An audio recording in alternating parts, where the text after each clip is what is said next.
రోజు ప్రపంచవ్యాప్తంగా ట్రెండింగ్ వార్తలు. వాషింగ్టన్ డీసీలో ఇద్దరు ఇజ్రాయెల్ రాయబార కార్యాలయ ఉద్యోగులు కాల్చి చంపబడ్డారు.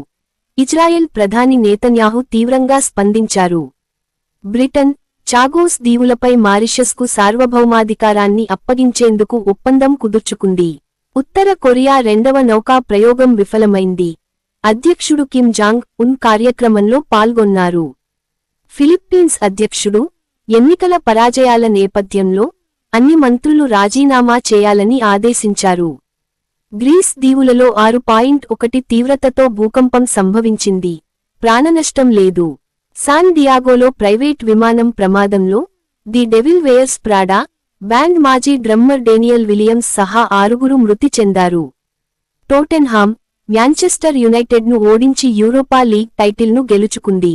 బజాజ్ ఆటో, కేటీఎం కంపెనీని పూర్తిగా స్వాధీనం చేసుకోవడానికి 810 లక్షల యూరోలు పెట్టుబడి పెట్టనుంది.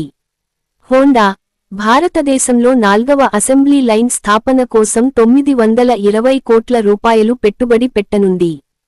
ఫిచ్ రేటింగ్స్, భారతదేశ వృద్ధి సామర్థ్యాన్ని 2028 వరకు 6.4%గా అంచనా వేసింది.